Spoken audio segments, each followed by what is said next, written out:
आप देख रहे हैं WLBS न्यूज। चैनल को सब्सक्राइब करना और बेल आइकन को प्रेस करना ना भूलें।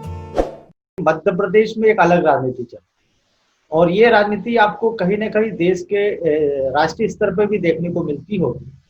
जो भी अनुसूचित जाति, अनुसूचित जनजाति या पिछड़े वर्ग का जो भी संगठन है, यदि समाज के अंदर जागृति पैदा करने की बात करता है, वो अपने महापुरुषों का जो भी संघर्ष, उनका इतिहास याद दिलाने के लिए यदि काम करता है। आपने देखा होगा भाजपा से जुड़े हुए नेता, भाजपा से जुड़े हुए उसके जो पदाधिकारी होते हैं, वे कुछ न कुछ ऐसे बयान देते हैं जिससे ऐसा लगता है कि काफी उसका विवादित मामला हो जाता है। अभी हाल ही का एक मामला मैं आपको बता दूं, मध्य प्रदेश सरकार में एक वरिष्ठ मंत्री हैं उषा सिंह ठाकुर। उन्होंने एक जयस नाम का संगठन है जो कि आदिवासी संगठन है, काफी लोकप्रिय है, आदिवासियों के आत्मसम्मान, उनके स्वाभिमान और उनके अधिकारों के लिए आवाज उठाता है, लड़ाई लड़ता है। उस संगठन के बारे में उषा ठाकुर ने ये कहा कि ये देशद्रोही संगठन है।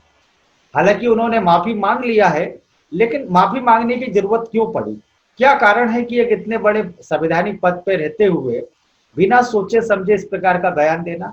यह माफी उन्होंने इसलिए मांगी कि जयस ने काफी विरोध किया, देश भर में उसका विरोध शुरू हो गया था, इस कारण तो बैकफुट पे नहीं आई। इन्हीं सारे मुद्दों पर बात करने के लिए जयस के मध्य प्रदेश में जो प्रदेश अध्यक्ष हैं जयस के, अंतिम मुजालदा जी से हम बात करेंगे कि आखिर मामला क्या है और आप लोग इतना विरोध क्यों कर रहे हैं। अंतिम जी, आपका बहुत बहुत स्वागत है हमारे इस चैनल में।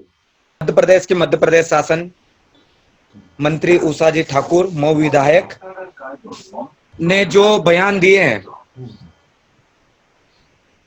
जयस देशद्रोही, जयस शिक्षा, स्वास्थ्य, कुपोषण, बेरोजगारी एवं 5वीं अनुसूची पेशा कानून, वन अधिकार कानून की लड़ाई लड़ रहा है और आदिवासी समाज में जन जागरूकता ला रहा है। उसके बाद भी जयस को बोलते हैं कि देशद्रोही।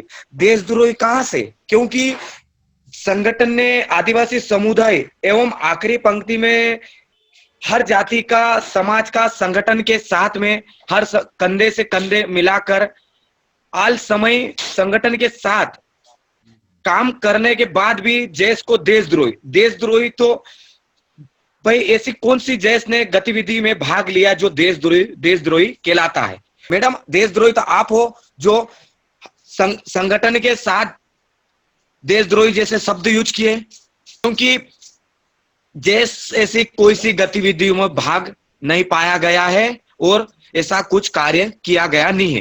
क्योंकि मध्य प्रदेश के समस्त संगठनों में, प्रदेश और पूरे देश में 10 करोड़ आदिवासी की बात उठाता है जयस, और अभी तक किसी जनप्रतिनिधि या किसी कर्मचारी या किसी बेरोजगारी या किसी कर्मचारी के दौरान ऐसे देशद्रोही जैसे शब्द यूज भी नहीं करे हैं और कर भी नहीं रहा, क्योंकि हर समुदाय की बात जयस उठा रहा है। कहीं ना कहीं जैसे किसान, बेरोजगारी, मजदूर जैसे मुद्दों पर काम कर रहा है। जी।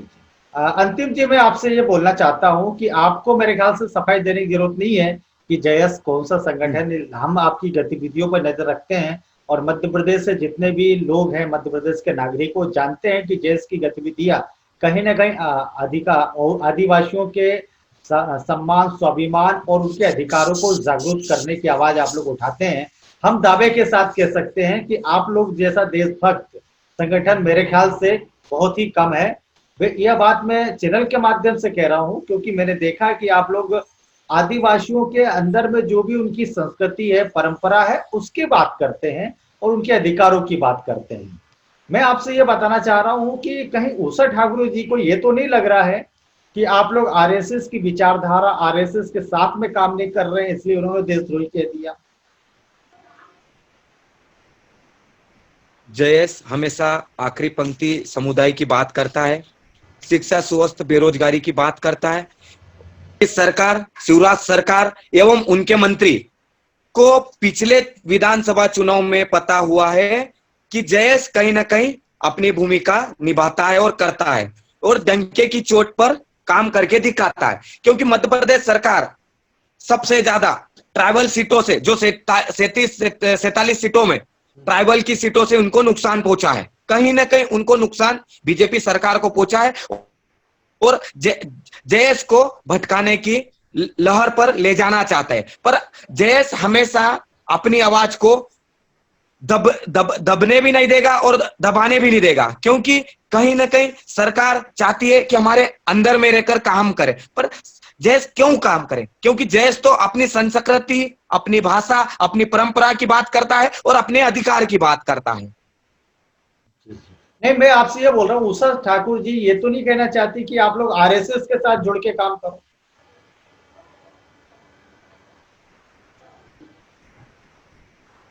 देखो सर, उनके कुछ विचार हो सकते हैं कि हमारे साथ मिलकर काम करें।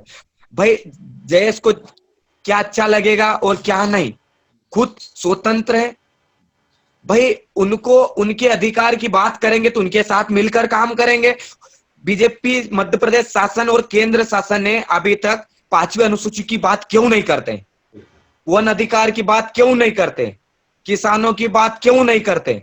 बेरोजगारी की भाई जयेश ही क्यों करता है? जयेश शासन प्रशासन की आवाज को उठा भी रहा है और मध्य प्रदेश में सरकार में कहीं ना कहीं भागीदारी होने के बाद भी उनकी आवाज को दबाना चाहते हैं बीजेपी गवर्नमेंट एवं आरएसएस। अच्छा, आप लोगों के संगठन के माध्यम से एक हीरा अलावा, डॉक्टर हीरा अलावा जी भी इस समय विधायक हैं। वो जयेश से कहीं ना कहीं, जयेश के संस्थापक रहे हैं और कहीं ना कहीं आदिवासी युवाओं की ताकत और उनके समर्थन के कारण वो विधायक बने हैं। आखिर वो जयेश के बारे में जो अपमानजनक टिप्पणी उषा ठाकुर जो मंत्री उन्होंने की, उसके बाद विधायक जी ने कुछ बोला कि नहीं? क्या प्रतिक्रिया थी महोदय ने? जो भी उनके माध्यम से हुआ है, उन्होंने विधानसभा में धरने पे बैठ गए थे। उषा ठाकुर जो मऊ के विधायक एवं मंत्री जी हैं, उनके खिलाफ, क्योंकि उनको पद से इस्तीफा दिया जाए। मध्य प्रदेश शासन से बात रखी थी उनके माध्यम से कि पद से इस्तीफा दिया जाए 1 सप्ताह के अंदर। और उन कहीं ना कहीं आदिवासी समुदाय के साथ जो घटना घट रही है, और विधायक महोदय डॉक्टर हीरा अलावा जी ने उनकी बात उठाई भी और उन्होंने कहा आदिवासी समुदाय से आप माफी भी मांगे एवं अपने पद से इस्तीफा दिया जाए। देश में जो गतिविधि चल रही है उसकी आवाज उठाना कौन सी गलत बात है? और देशद्रोही की बात आप कर रहे हो भाई। उन देशद्रोही है जय संगठन, तो उसको साबित करके दिखाए। अच्छा, मैं आपसे ये जानना चाहता हूं, अब तो उषा ठाकुर जी ने माफी मांग ली है, उसके बाद क्या ये मैटर खत्म हो गया या आप लोग अभी भी इस्तीफे पड़े हुए हैं? मध्य प्रदेश में जयेश प्रदेश अध्यक्ष अंतिम उजालदा की तरफ से और संगठन की तरफ से मैं चाहता हूं कि मध्य प्रदेश सरकार, शिवराज सरकार एवं उनके मंत्री उषा ठाकुर जी को 15 दिन के अंदर पद से इस्तीफा दिया जाए। अगर इस्तीफा नहीं देंगी तो क्या करेंगे आप? आने वाले समय में जो विधानसभा चुनाव है उनको देखने का मौका मिल जाएगा। और पिछले चुनाव मध्य प्रदेश सरकार के मुख्यमंत्री शिवराज सिंह चौहान जी को पता है, क्योंकि आने वाले समय का अंजाम बहुत गहरा पड़ सकता है। जी। और कोई संदेश देना चाहते हैं हमारे दर्शकों को अंतिम जी, आप खासकर आदिवासी समाज के लिए कोई संदेश? आदिवासी समुदाय की बात के माध्यम से, जय आदिवासी युवा शक्ति जयेश आदिवासी समुदाय की परंपरा, संस्कृति एवं रीति रिवाज से जन जागरूकता और शिक्षा, स्वास्थ्य, कुपोषण जैसे मुद्दों पर काम कर रहा है। समस्त आदिवासी समुदाय एक मंच पर आकर मिलकर काम करना चाहिए। जी। अंतिम जी, आपने हमें समय दिया और अपनी बातों को बेबाक तरीके से रखा, उसके लिए बहुत बहुत धन्यवाद। और हम चाहेंगे कि जब भी कोई ऐसे मुद्दे हो तो आप हमारे चैनल में आए। आपका स्वागत।